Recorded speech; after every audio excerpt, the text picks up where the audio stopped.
Bruno curls it in there. Overhead kick. Mackail-Smith. What a strike! An overhead kick from Craig Mackail-Smith. Mackail-Smith back post. 1-0 Brighton. Mackail-Smith in the middle. Hits it first time. What a strike from Mackail-Smith. Mackail-Smith! He's done it again. Craig Mackail-Smith, the big summer signing.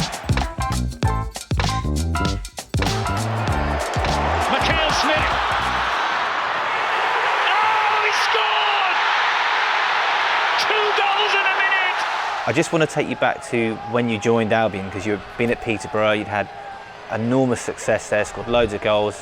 What made you leave to join Albion at that point? I just think it was the time to go. I feel like there was I think a few chances probably during the season to go, but the club didn't want me to leave. I think because we were on such a good run, and it was great to kind of finish on a high at the player final to get the club promoted. And then I think after that I felt like it was time to move on and for a new challenge. And when Brighton came in, I see like the ambition and kind of the Amex, what they wanted to achieve, and I feel kind of that was the right progression for me in my career at that time. How much of an attraction was it that the fact that it was all brand new going into Albion? Yeah, I think you could just see that where they wanted to be. You could see the progression. I could feel at the club that they weren't happy just to be in the Championship. They wanted to go again and get into the Premier League. The ground, the infrastructure they were putting in place, it felt like the club was going in the right direction. Kind of the conversation I had with Gus and Tanner, I was there for must have been 2.5 hours talking to them how they wanted to play, what they felt that could be achieved, and that kind of was aligning to where I wanted to go, and I felt like this was the club that would take me on to the Premier League. So the first game you play, your debut, is the first ever game at the Amex Stadium. What did you know about it? Because it was a massive, massive occasion for the club. Yeah, I knew a little bit of the history of how long it had taken to get the ground there, and what the club had done to get there. Obviously playing at the Withdean and all these other stadiums, moving around, and I think they finally felt like they had a home. And obviously, like, you could feel the emotion and the atmosphere. Like stepping out onto the pitch was just electric, and for that to be my first game was a real honour. And it was nice to kind of, I think, finish the game the way we finished it, to score 2 goals in the kind of the last couple of minutes. I think was fitting, and it was a nice way to start the season. Talking of the start of that season, you can't hit the ground running, and your first goal at Portsmouth, without being rude, was kind of rubbish. That's a typical me finish, to be honest. But you were in the right place. You got the goal, and then everything was sweet from there for the first few months, wasn't it? Yeah, I think it started really well, and I think that as a striker you want to get a goal early, and then I think I kind of scored a few more in a good little run, and over the first few months I think it went really well. And then I think all strikers, you kind of get to a point where sometimes the goals don't go in and it dries up a little bit, and obviously then I was kind of putting a little bit of pressure on myself, maybe because of coming in on with the kind of the money the club spent on me and being in the Championship. I felt like I had to do more and score more, and then obviously the pressure snowballs when you don't kind of score in the first game, second game, and then I think that I let that get to me too much. How did you rectify that over the summer? Because you came back and you were on fire again. Yeah, I think I just stepped away. I tried to step away, tried to go over in summer, work hard on the physical side of my game, and mentally just kind of, it was just trying to step away and not making it as big as I made it the previous season, trying to just see it as football and trying to enjoy the process, not take it to heart so much. And I felt like, again, you say I started really well and allowed my football to do the talking. Bruno curls it in there. Overhead kick. Mackail-Smith. What a strike! An overhead kick from Craig Mackail-Smith. And it certainly did the talking at Burnley away. Talk us through the outrageous goal. Yeah, and I've done it a few times in my career, and I've attempted it many times in training. So it was, it was just, I think it just all came together at the right time. I think the ball was passed back to Bruno, and I think he whipped it in, and I think it was moving away from me. And I think the only thing I felt I could do was put a scissor kick on it, and yeah, I felt the connection, and then just to turn around and see it in the back of the net was amazing, and then the celebration. I've watched it back a few times, and I think that's one of my top goals. Barnes with a nice header down there. Mackail-Smith gets away from his marker, right-footed, hits the post, and to the other and in. You're poised halfway through the season to to potentially go to 15, 20 goals. You're playing really well. Yep. You seem a lot more settled. Talk us through that night where the Achilles injury happened. I think it was, in a way, it was meant to happen. Just all the things the way it came together was it was really weird. Cause so on the bus on the way to the game, talking to Matty Upson about injuries and stuff like that, and then obviously he'd ruptured his Achilles, so he was talking about it and how it happened and what it felt like. In the team meeting, Ashley Barnes put his hand up and said, like, I'm not well, I don't feel well, so I can't play gaffer. So I wasn't down to play at all. So obviously I was excited to get the chance to play, so I came on and started the game. I think it was a drab 0-0, and I think in the first half, and it was eking its way to half time, and I think the ball went over the top. I've turned to push off, and I thought the centre half had kind of trod on the back of my Achilles, so I turned around to put my arms up to the referee to get a free kick, and then when he's 2 or 3 yards away from me, I kind of worried a little bit, and the things that Matty Upson had said, how he felt it, what he felt, were kind of the same symptoms. So at that time, as I kind of laying on the ground, I've got a good idea of what I think I've done. But I thought maybe 2 or 3 months I'll be out, and then I'll be back, and I'll hopefully be back for the closing part of the season. But that wasn't the case. When did they tell you the severity of the injury? At half time, the doc came in and checked me, and obviously did the test to see if it had gone, and he said, yeah, I think you've ruptured your Achilles, but he never really told me the length of time, how long it would be. So we had to go and see a specialist, and then obviously speaking to other people and finding out the length of time it was going to take was a bit of a kick in the teeth, really, and it was really, really difficult to take, because that was my season over, and obviously the club that season got to the playoffs, and I missed all of that process. And I think in the end, I think it totaled 15 months until I started playing again. Is it painful when it happened? Not really. I think I was very lucky, because I just had pins and needles from kind of my foot to my knee. I think I was expecting kind of severe pain and agony, so I'm very, very lucky that I didn't have that. And it was just a pins and needles feeling. 15 months is a long time. So talk us through what you had to do and go through over that period. I think once I did it, it's the mental process I went through was literally, it's done, I can't change it. So now it's a case of focusing on every day, and hopefully the process won't be as long as it's going to be. Obviously it turned into 15 months, which is, I couldn't control that, but I think my mental state throughout the process was really good. I just took it in my stride, and every day I was with the physios. It got really kind of monotonous, because I was in there on my own, kind of doing really, really small, minute things, kind of moving my ankle, and then having to learn to kind of walk again, and all those little things were really, really tiresome. And to see the boys out, like obviously go away for the holidays and then come back, and then out for pre-season, and I'm still not there. Then obviously watching them go into the beginning of the season, it's kind of like you're watching the time and you're thinking, maybe this month I'll be back, maybe this month, and it didn't happen. So it was tough to kind of get myself through every day, but the physio staff were amazing, and they were around me all the time and kind of trying to keep me positive. The boys were obviously keeping me as positive as I could, and at the time I had my first child as well, so that gave me a good impetus. I think that was 6-7 months in, so it gave me another fresh impetus to push forward, to keep going and keep mentally strong. Wasn't your father-in-law Barry Fry involved in the delivery of this child? Yeah, it wasn't how I'd expected my first child to be born. I thought it'd be in a hospital, there'd be midwives, there'd be people around who knew what they were doing to deal with it. And obviously to have my father-in-law and myself deliver it was not. It's a great story, and it's obviously something I look back on with great fondness now, but at the time it was absolute chaos. We had to call him to come down and say, like, the baby's being delivered, and there was just a few things that didn't happen. We didn't actually get to the hospital, so and it was like a manic 10 minutes where I was at the next door neighbour's house knocking on the door. They weren't in, running back upstairs, kind of grabbing hold of my missus, and then obviously Barry caught the child, and it was like, oh, this is just, how does this happen? And so no, it was a great story, and obviously to share that moment with him and the family was great, but I couldn't go through that again, I don't think.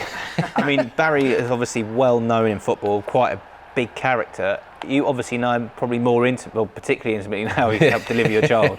But what is he like as a father-in-law, like behind closed doors? And He's a bit calmer than you see him normally on TV and at Peterborough and that. But he's helped a lot. Obviously, he has great kind of knowledge of the game, and it's easy to talk to him about situations and how to deal with them, and it has helped a lot for him to be around.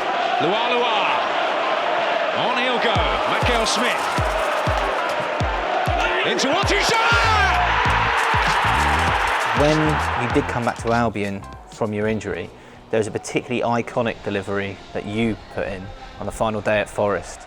Yeah, no, that's one of my favourite memories. Obviously, to be out for so long. I think I might have been back kind of 4 or 5 games previous to that. So to kind of be back involved in the team was amazing. And obviously that day we knew what we had to do to kind of get into the playoffs. And I think I was on the bench. I think I could see the clock running down. And at that time we weren't making it into the playoffs. And I was really eager to get on, and I think is it Oscar Garcia was the manager at the time, so I was waiting for him to turn to me to say, like, are you ready to go on? And time was ticking down, and I think it got to like the last 3 or 4 minutes, and I was maybe a little bit disappointed he didn't put me on sooner, because I felt like I could come on and change the game and do something. So I think it was just a case of now of just get on there and do whatever you can do to try and get us into those playoffs. I thought just deliver it, because Leo's got an unbelievable way of getting on things in the box, and to see him head the ball in the back of the goal was amazing, and the scenes at that away end was unbelievable, and it was just a great feeling to see it go in the back of the net and kind of us sneak in on that last day. So you didn't score that goal, but when you did score, you allowed fans to pick your celebration. Can you remember what the celebration was? Yeah. Were you a fan of that? Yeah. It worked. That season. It was working. I was scoring, and the celebration was coming out, and it was a nice way to kind of give back, because sometimes I score and I don't know what the hell I'm doing or where to go. So to give someone the opportunity to pick it for me, I just knew what I was doing when I scored. So yeah, no, it was nice to do the celebration. It's a shame it didn't get seen more. The next season, unfortunately, for the entire club was really rather dismal. And then at the end of it, obviously your time at Albion comes to an end. When did you realise that your time at Albion it's going to end? Was it a shock at the end of the season, or did you kind of know? No, I think I knew. Obviously, I went under Sammy. I didn't really play too much, and I went out on loan to Peterborough. I came back under Nathan Jones, and then Chris Hughton came in, and he done a fantastic job keeping us up, because at one stage it looked like we were going to be relegated. And obviously as a forward, I wanted us to play a bit more attacking, try and score more goals so I could get involved. But I completely understand the decision he took to be more defensive, because we had to stay in that division. And I kind of had an idea of how the season was going. I quite wasn't back to myself, and I felt like I was chasing it. I felt like I'd been out for such a long time. I'd done too much in the gym, so I was a lot bigger than I normally was. So I was chasing. So you were too buff. Yeah, I was, and I was chasing it too much, and I was wanting to succeed, and I feel like that probably hindered me a little bit in my actual playing. And we had a good conversation, me and Chris, at the end of the season. He was honest with me and said he didn't feel I was quite where I'd been previously to my injury, and he wouldn't be extending my contract the season, and I completely understood. I wasn't where I wanted to be, and I knew that was the right decision for both of us and for me to move on.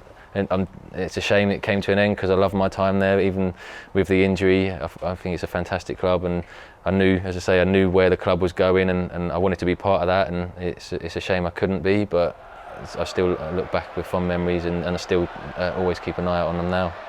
In terms of the way Albion played when you were there, did it cause you issues, or didn't feed into how you play? Yeah, I think I had to change my style to adapt. I think the first season, I think Gus was talking to me, and the way they wanted to play was to get me in, and I understand that. And I think halfway through the season, I think he felt that style of play wasn't going to fit the Championship, and he needed to do something about it. And I, as a player, I have to learn to adjust and change the way I play. And obviously, I think the things he explained to me and how he wanted to play, I thought it was going to be like that, and it wasn't. So I think that took me a little time to adjust and find my feet. And I feel that season, the next season, I felt like I'd found my feet, and I started to kind of get involved in the game more. And I think it improved me as a player. It brought out parts of my game that maybe I needed to work on. As I say, the injury probably didn't help me. And then towards the end, as I say, we had to play a certain way of football to stay in the division. So maybe I never really got to show my full potential at the club, but I knew I had a lot more in me to probably score a lot more. And maybe my state probably blocked myself from maybe doing that with the way I fought at sometimes in that time I was there. But as I say, I had a fantastic time, and I can look at the positives and negatives and take them away, and hopefully I've used them in my career like further down the line. Whatever negatives you have about it, and whatever maybe some Albion fans might have hoped you scored more, you were still massively popular. Do you think it's partly down to the fact that, due to your start lower down the divisions, you probably didn't come with the kind of footballer baggage that some maybe have? Yeah, I feel like I've grafted, and I am a grafter, and I work hard, and when things aren't going right, I think that's my go-to, is to work hard. And I've always given, wherever I've gone, I've always given the best I can give, and I do get frustrated with myself the way I play, and I expect to deliver, and I came in, I think the most expensive player to the club, and I expected to deliver for the fans. I knew I had the ability to do it, but as I say, sometimes my brain works more than it should do, and I think that probably put a stop to me doing better than I did. But I hope I had a connection with fans, because every time I went on that pitch with that shirt on, I wanted to give a show, and I wanted to give everything I've got, because it's a privilege to be out there playing on that football pitch. It's your style of play on the pitch which definitely helped indeed, not just because of the goals you scored, but the constant running. Yeah. But it was also off the pitch, just because you're very down to earth. Yeah, I am a footballer, but it doesn't mean I'm any different to anyone else. I'm just very lucky that I've worked hard, and I've got myself into a position to play this game. As I say, I'm no different to the people that come and watch, and I want to go out there on that pitch and give them the show and the effort that they deserve. They put their hard-earned money to good use on a Saturday to come and watch us, and I want to repay that by going out on that pitch and doing the best I can for the team and for them. You touched on that. There's things that you weren't happy about in certain parts of your career. Do you have any major regrets that you wish I just didn't do that, or are you quite content with how it's gone?